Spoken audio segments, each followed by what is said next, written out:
Bienvenue sur Move, entouré de toute ma team comme tous les matins. Il y a Fauzi que vous avez entendu, il y a Julia, Mike, Salut. il y a Félix, il y a Lucas aussi au standard et derrière les réseaux si vous avez des questions, des messages à nous envoyer. Et nos deux invités ce matin, Juste Philippot, réalisateur du film Acide qui est dispo au cinéma aujourd'hui. Bonjour Juste. Bonjour. Ça va bien? Ouais, ça va très bien. Tu es accompagné de Laetitia Doche. Salut Laetitia. Salut. Tu joues toi Élise, donc dans le film aux côtés de Guillaume Canet. Alors on va en parler, c'est un très très beau film que nous on a vu en avant-première, un film qui nous plonge au cœur d'une catastrophe météorologique. Je vous cache pas qu'après je suis allée faire un petit tour en forêt, j'ai regardé un peu autour de moi quoi. Mais on va en reparler, le sujet en tout cas est passionnant. C'est dispo au ciné à partir d'aujourd'hui. Film dans lequel Laetitia tu joues Élise, aux côtés notamment de Guillaume Canet. Un film qui nous plonge au cœur d'une catastrophe météorologique. D'énormes nuages de pluie acide arrivent sur le continent européen. Une famille déchirée va devoir s'unir pour tenter de survivre. On écoute la bande-annonce et on en parle juste après. Selon l'INRS, des pluies 1000 fois plus acides que la normale ont été enregistrées. On a pas marre de toutes ces merdes là. Je t'en fous la planète, c'est tout. La fin du monde tous les 2 jours. De toute manière, ça me concerne plus que toi. Moi, j'entends. Je croyais que c'était pas grave. Attends, on va pas la ramener à la maison à chaque fois qu'il pleut. L'acide sulfurique est corrosif pour la peau, C'est ce bordel. Qu'est-ce que tu fous, Élise? les yeux, les voies respiratoires et digestives. 20 départements en vigilance rouge à la canicule du jamais vu. Accroche-toi. 42 degrés attendus dans les rues de la capitale. Alors juste, on a entendu la bande-annonce. En 2018, tu avais réalisé un court-métrage qui s'appelait aussi Acide. Le film qui sort aujourd'hui s'en inspire grandement. Pourquoi avoir voulu faire un long-métrage? À quel moment tu t'es dit il y avait assez de matière en fait? En fait, je me suis pas dit il y a assez de matière. Ce qui est assez drôle, c'est que dans mon parcours, j'arrive dans une résidence d'écriture de films de genre, donc en 2017-2018, et j'ai une carte blanche sur du cinéma fantastique qui n'était pas forcément moi un domaine dans lequel j'écrivais des histoires, et je me retrouve à essayer de développer une histoire qui me ferait vraiment flipper. Ouais. Et à partir de là, j'ai le concept, entre guillemets, qui n'était pas un concept que j'ai inventé, puisqu'il était déjà dans l'air du temps, déjà vu dans les années 80, déjà dans une espèce de perception des dérèglements. Et malheureusement, j'avais sur le moment pas forcément d'idées supplémentaires pour dépasser le simple concept. Et puis il y a eu La Nuée, mon premier long métrage, qui a été un formidable... Aussi. Voilà, sur une jeune agricultrice qui tente de mener fin du monde et fin du mois. Et j'ai le temps de travailler avec Yacine Badé, mon co-scénariste, un homme formidable et un scénariste hyper talentueux. Et on est traversé par 3 années de crise qui deviennent presque un manuel d'exploitation, entre guillemets, des crises humaines et sociales. Ouais. Et à partir de là, en fait, je prends de la distance simplement vis-à-vis du concept et j'y intègre les douleurs d'aujourd'hui. Et j'ai un regard nouveau, j'ai une façon d'arriver peut-être plus forte. Et surtout, ce qui est assez dingue, c'est que quand je parlais du projet il y a 5 ans, les gens trouvaient ça fun. Ouais. Et aujourd'hui, j'ai l'impression qu'il y a un changement des perceptions et ce sujet n'est plus aussi fun qu'il y a 5 ans. On va y venir justement. Alors c'est un film qui mêle crise sociale et crise écologique. C'est effectivement un beau miroir de la société actuelle. Laetitia, qu'est-ce que tu t'es dit quand tu as lu le scénario ? J'ai trouvé ça magnifique, moi. Ouais. C'est-à-dire que c'est comme un livre qui fait peur. Le scénario, on commence à le lire et on ne s'arrête pas jusqu'à la fin. On est dans un état nerveux très fort. Ça ferait un bon roman, c'est vrai, donc un bon film au final. Oui, moi j'avais jamais en fait trop reçu des choses comme ça et c'était trop beau. Moi, ça m'a fait penser à plein de films que j'avais aimés, comme L'Armée des 12 singes, bizarrement. Super film, L'Armée des 12 singes. Oui, mais très différent du film de Juste quand même. Oh, complètement, oui. Mais ça m'y a fait penser. Et parce qu'il y a une folie qui avance et aussi on se sent vraiment en danger en tant que lecteur. Et j'avais envie, moi, de vivre ça et puis d'être dedans. Et puis surtout, quand j'ai rencontré Juste et qu'il était génial, je me dis, mais quand même, c'est dingue de faire ça, de vouloir créer un univers. Et puis il est très pictural, il invente des super images. Il dit, on va s'éclater comme des malades à faire un truc du pire de nos cauchemars à tous. Donc on était bien contents, quoi. Ouais, alors toi tu joues donc Élise, qui est l'ex-femme de Michel, interprétée par Guillaume Canet. Et je crois d'ailleurs que c'est un peu grâce à toi que Guillaume Canet s'est retrouvé dans le film, non? Ah oui, et puis il y a aussi la petite Patience Mondenbach qui a quand même le rôle un peu fort. Enfin, on tourne autour d'elle quand même. C'est vraiment un film sur l'enfance quand même. Enfin, sur la jeunesse, ouais. Mais alors du coup, juste pour en revenir à Guillaume Canet, comment il s'est retrouvé un peu dans le film? Parce que je crois que vous avez le même agent, c'est ça? Mais écoute, mais oui. Écoute, dis-toi qu'on a le même agent et que du coup, juste, il s'est trouvé qu'il m'avait proposé le rôle. Ouais. Paf, il cherchait un comédien masculin, nanana, et mon agent a tout de suite pensé à Guillaume Canet. Hein. Ouais. C'est pas mal, l'agent il signe Non, deux non, acteurs mais sur par le côté. contre, c'est un super acteur. Moi, j'étais Ah trop bah bien contente qu'il sûr, non soit mais il là. est exceptionnel dans le Parce film. que je fais des vraiment. blagues, je veux pas qu'on croie que je me moque de lui, quoi. Ah, Non, non, mais bon. C'est Non, mais good mood, surtout, juste pour rejoindre ce que dit Laetitia, c'est que bon, voilà, il y a le rôle d'un agent comme on l'aime à cet endroit-là, c'est-à-dire qu'elle elle fait simplement converger des univers. Ouais.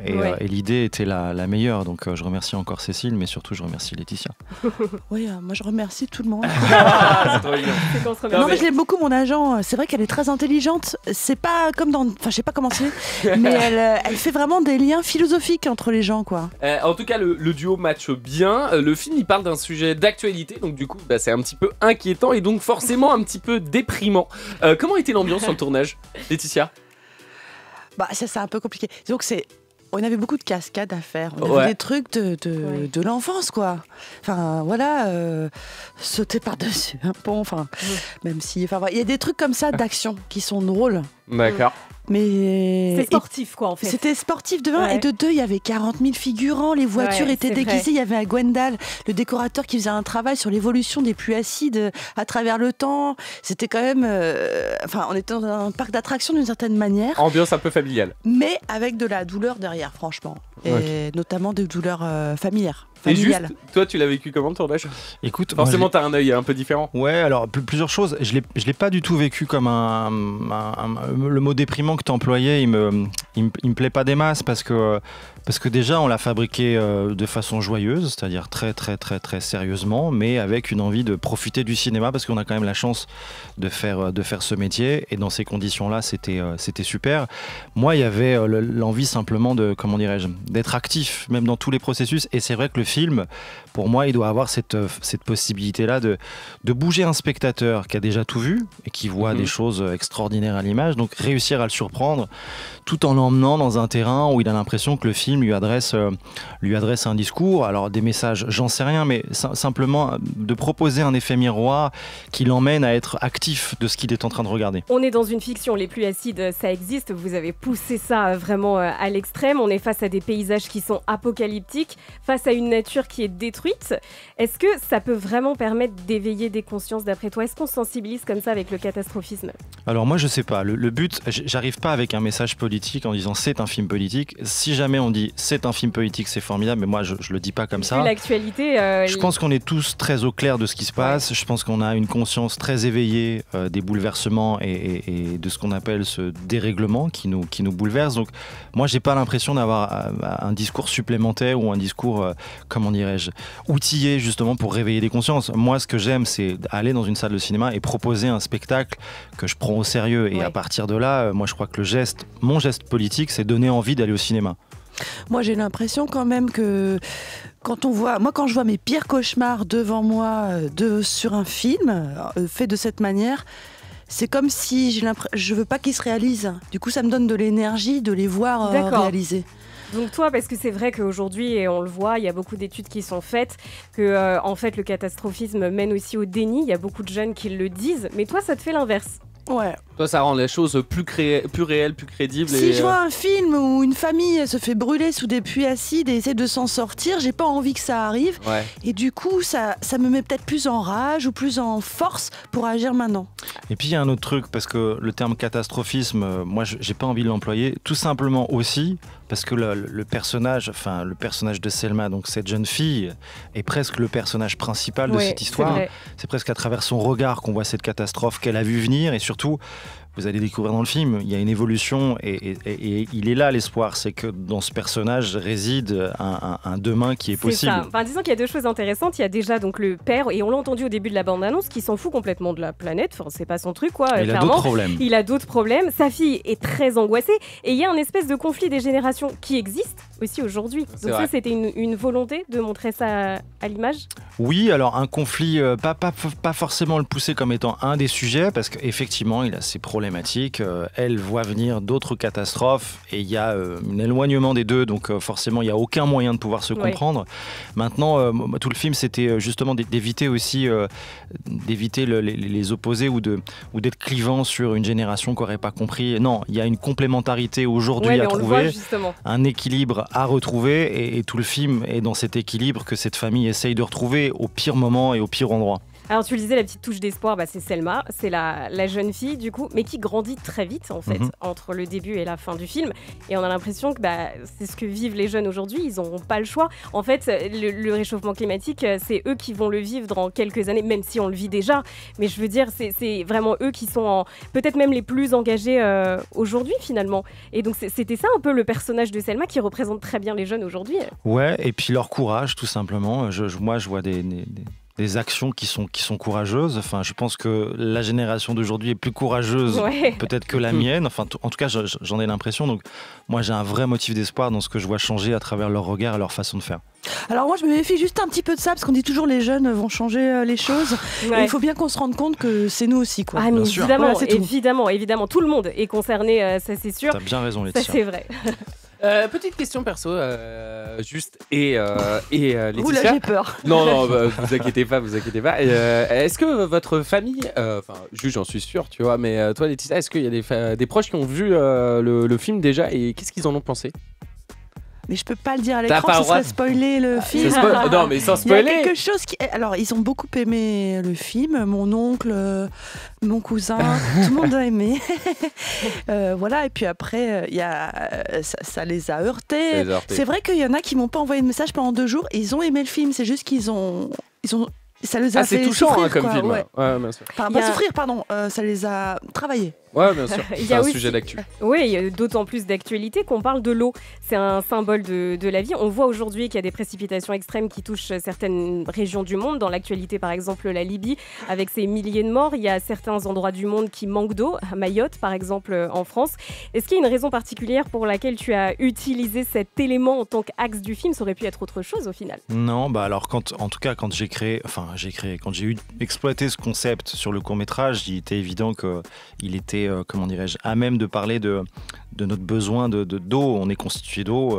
Toucher à l'eau, ça crée tout d'un coup des déflagrations sur un cycle de vie qui a besoin de cet élément pour vivre. Donc je savais que j'avais là une sorte de méchant protéiforme qui pouvait être partout et nulle part à la fois. Les effets spéciaux sont assez dingues. Alors déjà, ces gros nuages, évidemment, ces paysages apocalyptiques, comment vous avez bossé dessus?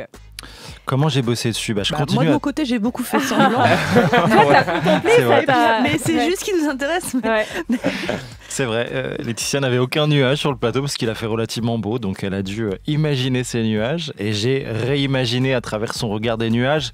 Il fallait, avec Thomas Duval et son équipe chez Digital District, trouver un équilibre entre le travail de Gwendal, dont parlait Laetitia tout à l'heure, qui était un travail très naturaliste, de texture, de création, de sculpture, et de réussir à étendre ça tout autour. Donc avec Thomas, j'ai une très très grande liberté et aujourd'hui encore, je regarde les nuages en me disant celui-ci, il aurait pu être bien, celui-là, on n'y aurait pas cru.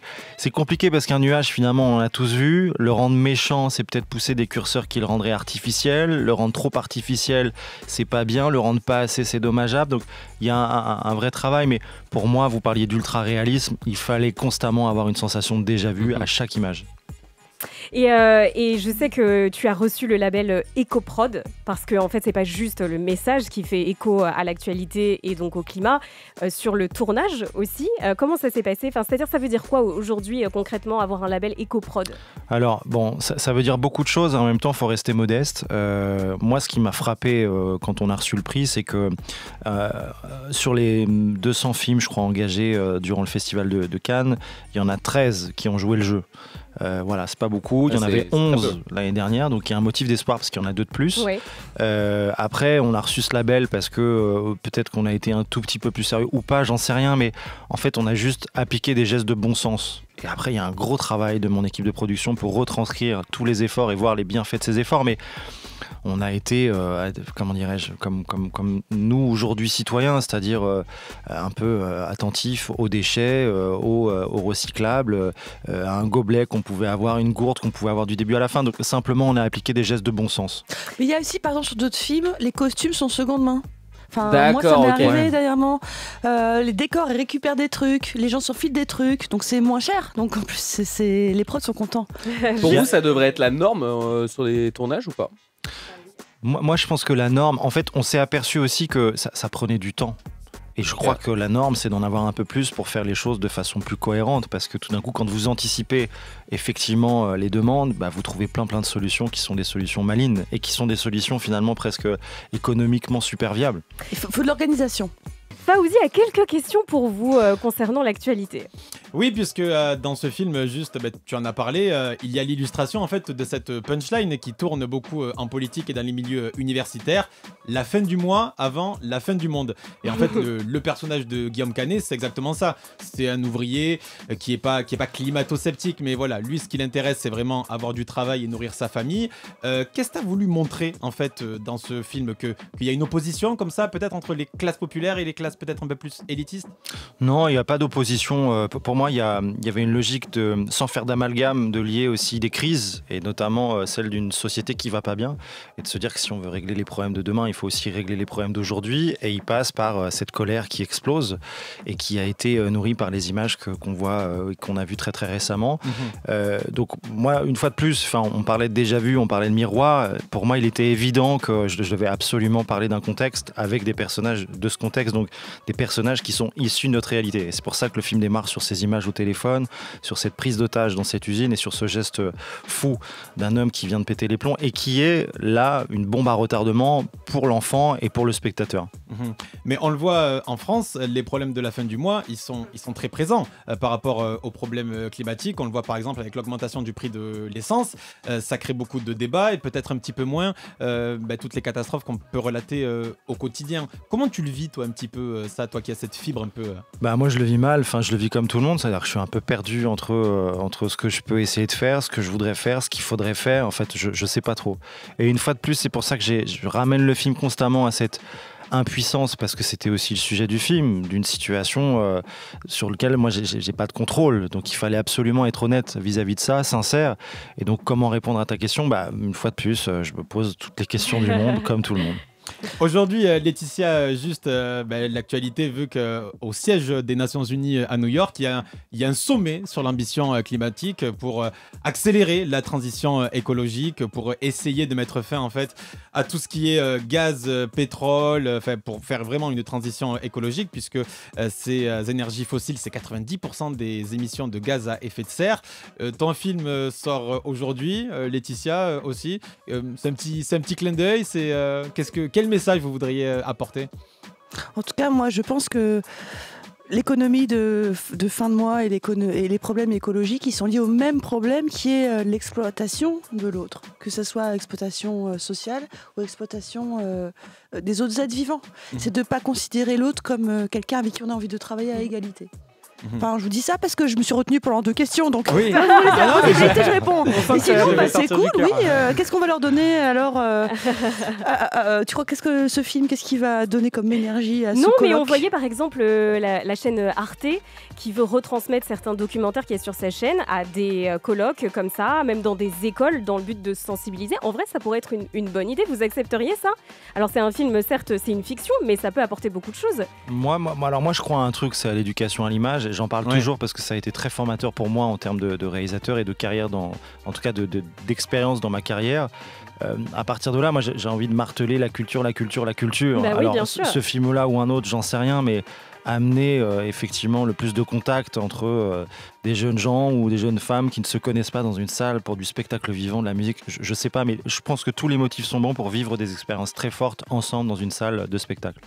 Laetitia, juste, on parlait aussi du militantisme, le militantisme des jeunes. Il y a eu des manifestations vendredi, samedi, dimanche dans le monde entier, justement en vue de ce sommet à l'ONU pour mettre fin aux énergies fossiles et pour alerter tout simplement sur le dérèglement climatique. Voilà, quel regard toi tu portes sur ça, Laetitia? Il faut vraiment mettre fin aux énergies fossiles, ça fait très peur parce qu'on en dépend. Mais là, on se rend compte en fait maintenant des conséquences que ça a actuellement, cet été. Ils ont raison en fait. Et ça fait très peur. Et ça fait très peur parce qu'on dépend du plastique, je ne sais pas comment on va faire. Mais en fait, on n'a pas trop le choix. En fait, ils ont raison, il faut vraiment le faire. Alors beaucoup vont jusqu'à la désobéissance civile. Hein. Vous avez vu Ils ont comme bien nous, raison. vous avez vu comme nous, forcément. Donc voilà, ils occupent des C'est routes. urgent. Certains militants d'Extinction Rébellion, d'autres militants qui jettent des peintures sur des œuvres d'art ou de la soupe. Quel regard vous avez vous sur ça? Donc manifestement, Laetitia, pour toi, ils ont raison. Bah là, il faut dépasser un certain stade de manifestation normale, je crois. Alors, j'appelle pas à la violence, mais en fait, j'appelle quand même un petit peu parce que, à des choses qui sont la coup de poing, désobéissance civile, plus que la violence. oui, bien sûr. Mais des choses qui sont coup de poing et qui secouent moi, tout le monde, qui nous secouent. C'est comme s'il fallait nous réveiller. Et il faut des choses fortes, oui. Il faut des choses fortes et moi je veux bien en faire partie d'ailleurs. Ah oui, c'est vrai, on pourrait se retrouver dans la rue. Moi, je l'ai beaucoup fait moi. C'est vrai. Bah, oui, raconte-nous un peu, c'est-à-dire. Ça te manque pas un peu? J'ai pas eu le temps là cet été. Ouais, on a beaucoup tourné. J'ai fait tous les régimes des retraites, j'ai fait les manifs. D'accord. Depuis la loi travail, depuis Nuit debout, j'ai fait à peu près tout, jusqu'aux manifs des retraites. Une actrice très engagée. Engagée. Juste, est-ce que tu penses que ton film pourra créer justement ce mouvement un petit peu comme ça de mobilisation? Je sais pas. Ou c'est ton souhait peut-être? Moi, je souhaite que le film soit utilisé et vu. Donc, à partir de là, j'ai envie de dire, s'il peut être utile, tant mieux. Enfin, moi, une fois de plus, le but, c'était d'emmener le spectateur à vivre une salle de cinéma ou vivre un spectacle dans une salle de cinéma. À partir de là, j'ai bon espoir pour qu'il soit utile, effectivement. Pour un soulèvement, peut-être? Mais pour faire réfléchir les gens, pour les faire rêver, cauchemarder, non? Moi, alors, il y a un truc, mais c'est peut-être ma position aussi qui me rend un peu au milieu. Moi, je suis le troisième d'une fratrie, donc j'ai ce rôle du milieu et je crois que j'ai aimé avoir ce rôle du milieu. Donc, quelque part, moi, j'ai toujours envie qu'il y ait une forme de concertation collective, de discussion collective. Enfin, j'ai pas envie de laisser sur le carreau qui que ce soit ou quoi que ce soit. Voilà, donc si je pouvais être utile, c'est dans un film du milieu qui réunit des opposés pour essayer de trouver des solutions ensemble. Moi, je crois que le bien vivre ensemble, j'y crois en fait, et c'est ce qui me rassure le plus. Moi aussi, ça m'inquiète quand les gens s'engueulent très fort pour rien. Ça me fait peur en fait. Ouais. Mais je pense juste que certains spectateurs et spectatrices vont avoir la même réaction que Laetitia, parce que tu vois, c'est une réaction très épidermique, dire il faut qu'on bouge. Ouais, mais tu vois, alors je voulais parler des rencontres qui ont été fondamentales dans ma carrière. J'ai rencontré Hélène Vessière, donc qui est chargée du court-métrage sur Arte, et la question d'Hélène Vessière, c'est toujours comment tu veux que ton spectateur ressorte de la salle. Et je crois que spontanément, je lui ai dit j'ai envie qu'il sorte plus fort. Et voilà, moi c'est cette logique, et c'est ce que j'aime au cinéma, ou c'est ce que j'aime quand j'ai été transcendé par un spectacle, c'est de ressortir plus fort, parce que j'ai vécu un truc. Donc à partir de là, est-ce que ça va l'emmener à faire changer les choses, à vouloir changer d'avis, à vouloir discuter? J'en sais rien. En tout cas, qu'il ressorte plus fort, c'est mon souhait. L'art pour sensibiliser, tiens, on va en reparler avec DJ First Mike qui va venir nous rejoindre, notamment par la musique. Il y a beaucoup de rappeurs qui ont repris le thème en tout cas de l'écologie. On va en parler avec lui. En tout cas, le film Acide est dispo aujourd'hui en salle au cinéma. C'est un très beau film et on va continuer d'en parler. Et on va parler musique ou plutôt art avec DJ First Mike. On va commencer avec la musique parce que le rap et les rappeurs sont positionnés aussi pas mal de fois sur le thème de l'écologie. Ils sont assez engagés même. Je vous fais écouter des titres et vous me dites ce que vous en pensez, ok? On commence avec Sauvons la planète d'Assassin. À la prochaine génération, le futur de la planète dépend de notre éducation. Alors réfléchissez à deux fois, ceci nous concerne tous. Elles vont en accord avec les essais nucléaires. Elles vont en accord avec la pollution des mers. Appréciez-vous tous les déchets dans l'atmosphère. Sauvons la terre, sauvons la Là, on est en 1992. 1992, quand Rockin' Squat et Dr. L sortent ce son, c'est pas un sujet qui date d'hier. Qu'est-ce qui fait que ce que Squat rappait en 92, on est en 2023, on dirait que le texte n'a pas pris une ride en fait. Alors il en a pris une petite, mais c'est cool. C'est qu'à l'époque on disait sauvons la planète, sauvons la Terre, comme si on n'en faisait pas partie. Mais c'est vrai. Et que s'en excluait. Mais il s'inclut dedans. J'ai pas passé tout le son, mais dedans il dit. L'expression sauver la planète, sauver la Terre, c'est quand même un truc. C'est comme si on sauvait notre chien, je sais pas. Non mais c'est exactement ça. C'est exactement ça parce que sauvons la planète. La planète a déjà subi de nombreux changements climatiques. Et c'est nous en fait, c'est l'humanité qu'il faut sauver. Donc c'est vrai, t'as raison. Ouais. Comment vous avez pris conscience vous qu'il fallait se sauver alors dans ce cas-là? Nous sauver. Est-ce que à quel moment vous avez eu une prise de conscience? En plus, je suis sûr qu'on a deux réponses bien différentes là pour le coup. Il y a eu un facteur déclencheur ou pas? Oui, mais alors moi ça a été des trucs diffus. J'ai grandi avec beaucoup d'animaux empaillés, vivants, maltraités, bien traités. Donc ça est venu par notre rapport aux animaux et mon rapport moi du coup à la nature, l'exploitation, à la nature et à l'exploitation. Et puis Après, c'est les feux quand j'étais petite, les incendies qui se répétaient. Ouais. Mais ça n'a pas été par l'art en fait. L'art, il t'a pas influencé Oh non, ça a été par des vrais faits de réchauffement climatique. Ouais, moi aussi. Ouais, je vais pas te dire, j'ai vu un film ou j'ai entendu une musique qui m'a fait un déclic. Non, je te rejoins, Laetitia. J'ai trouvé peut-être l'art et la culture un peu en retard vis-à-vis de ces questions. Ouais, c'est bon. Pour le coup, tu vois, quand on écoute Assassin, c'est 1992. Ouais. Mais après, il y a encore d'autres trucs d'avant. Là, dans les prises de position d'artistes rap, il y a aussi Letty qu'on a vu dans la série Validée de Gaston Bide. Moi, je préfère les éoliennes au kérosène. Si on prend de l'espace, c'est pour mieux déployer nos ailes. Avec ce son, je suis venu vous alerter. C'est validé par Laetitia. Laetitia. C'est moi qui l'ai écrit cette chanson. Ah, bravo. Et il n'y a pas de bande-son pour le film. Comment ça se fait? Il n'y a pas de bande-son. T'as pas fait une BO? Ouais, une BO, ouais. Une bande originale. Une bande originale, t'as pas fait rapper des artistes? Oui, non. Enfin, chanter des artistes. Ouais, non, il n'y a pas de. Non, avec Rob. Ça coûte cher, quoi. Ouais, et puis. C'est un engagement. En fait, juste pour faire un petit écart sur ça, moi je suis pas compositeur, je connais pas bien la musique et c'est difficile pour un réalisateur ou une réalisatrice de retranscrire avec un compositeur son langage musical puisque je le connais pas. Et j'ai eu à un moment donné une image comme ça et je lui ai dit Rob, j'aimerais que tu travailles avec des instruments malades, des instruments qui ont fait la guerre, des instruments qui soient plus capables de tenir une note. Et à partir de là, on a composé cette musique du film qui est, comment dirais-je, fragile comme le reste. Mais effectivement, j'ai pas pensé à un featuring ou à une voix. Peut-être pour le prochain film, on sait jamais. Peut-être pour le prochain film, ouais. Alors j'ai pensé à Feu Chatterton à la fin, mais vraiment à la toute fin dans le générique, sur un morceau magnifique. Et, bon. Mais un morceau de Feu Chatterton, par exemple, composé spécialement pour le film. Non, un morceau de leur discographie que je trouvais très parlant. Mais on n'a pas retenu cette idée. Et il y a pas mal aussi d'artistes, chanteurs, d'autres artistes qui sont de plus en plus dans des séries et des films. T'as jamais été chaud pour en diriger? Pourquoi pas, je sais pas. Moi j'ai eu un rêve, c'était de travailler avec Gonzalez. Voilà, si je peux parler d'un artiste musicien. Voilà, j'ai d'autres envies comme ça, mais pour le moment, elles se sont pas concrétisées sur un projet en particulier. Et toi, Laetitia, de tourner avec un rappeur, ça te chauffe? Moi, Orelsan, je l'adore. Il est dans Astérix. Dans mon film, là, les musiques qu'on met, c'est des musiques de rap, ouais. Ah ouais. C'est pas des vrais featuring, mais pour l'instant, si on a un peu d'argent, peut-être on en fera. Orelsan, il chantait justement Baise le monde. Nouveau survêtu sur mon 31, c'est pas le 31. Juste un samedi soir, t'inquiète pas, c'est rien. Mentalité zéro lendemain. Mentalité zéro lendemain, carrément. Tu vois, on vit au jour le jour. Ton premier film, c'était La Nuée. C'est c'est complètement disponible sur YouTube et sur Arte. Alors sur Arte, oui. Je passe pas sur YouTube, peut-être en VOD, type canal VOD. Je crois que j'ai dû le regarder sur un site bizarre. Il est sur YouTube. Il va falloir que tu ailles dessus. Okay, mais il est dessus. Super. Dispo sur YouTube. Génial. Allez le voir tant qu'il est dispo parce qu'après l'émission il y est plus. Allez cliquer. Bête de film, c'est l'histoire d'une invasion de sauterelles. Je le résume vraiment en gros. Il y a le Wu-Tang. Je sais pas si vous connaissez le Wu-Tang, c'est un crew de rappeurs. Exactement. Tu plaisantes bien? Je ne sais pas, je pose la question. DJ, tu t'adresses à qui là?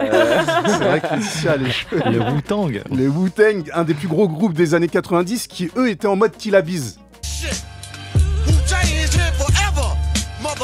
Ça t'a inspiré cette ref ou pas?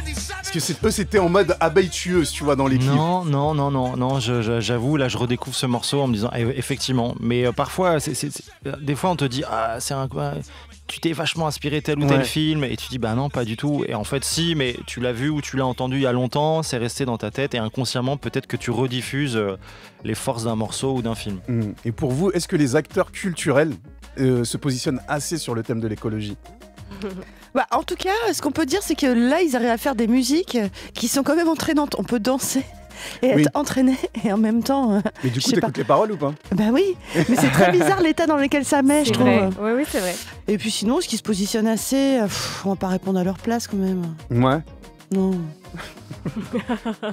Bon. Ça veut dire tout dire. Ça veut dire beaucoup. Après, on voit beaucoup de films aussi sur les catastrophes naturelles. Ça, c'est un truc, des gros bangers, des trucs sur les tornades, les raz-de-marée, les tempêtes carrément. Independence Day. Exactement, exemple, ça a été à la mode. Est-ce qu'au final, parce que c'est des vrais messages en fait, bien sûr il y a beaucoup d'actions, mais au fond il y a un message derrière. C'est que la Terre va péter. On va péter plutôt. La Terre va péter. Non, la Terre sera toujours là. C'est nous qui Oui, sommes. je vais... Oui, c'est l'humanité. Il y a aussi des musiques engagées. Est-ce qu'au final, le monde artistique a beaucoup plus pris conscience du problème que le monde politique, en fait? J'ai l'impression que le monde politique, ils savent très bien, c'est simplement qu'ils sont attachés, ils ont les pieds et les mains liés, je crois. Enfin, moi, c'est ce que je dirais. Ouais, moi j'ai peur de faire des amalgames ou des raccourcis un peu faciles, donc je sais pas. Mais quel pont on pourrait faire? Genre, est-ce que Acide, on pourrait le diffuser dans des salles de classe, par exemple, tu vois? Moi, j'adorerais complètement. Enfin, franchement, mais tous les films, une fois de plus, moi j'y crois, c'est bête, je martèle à chaque fois la culture, mais j'y crois. Donc ce film ou un autre, parce que j'ai pas envie de la jouer juste perso, moi je pense qu'on a besoin de cinéma, et on a besoin de théâtre, on a besoin de spectacle vivant, et moi j'ai besoin de voir dans une salle la France entière, et quand je dis la France entière, c'est aussi toutes les classes sociales, toutes les représentations qu'on connaît de la France, et ça me manque encore parfois à certains endroits, donc bougeons les lignes.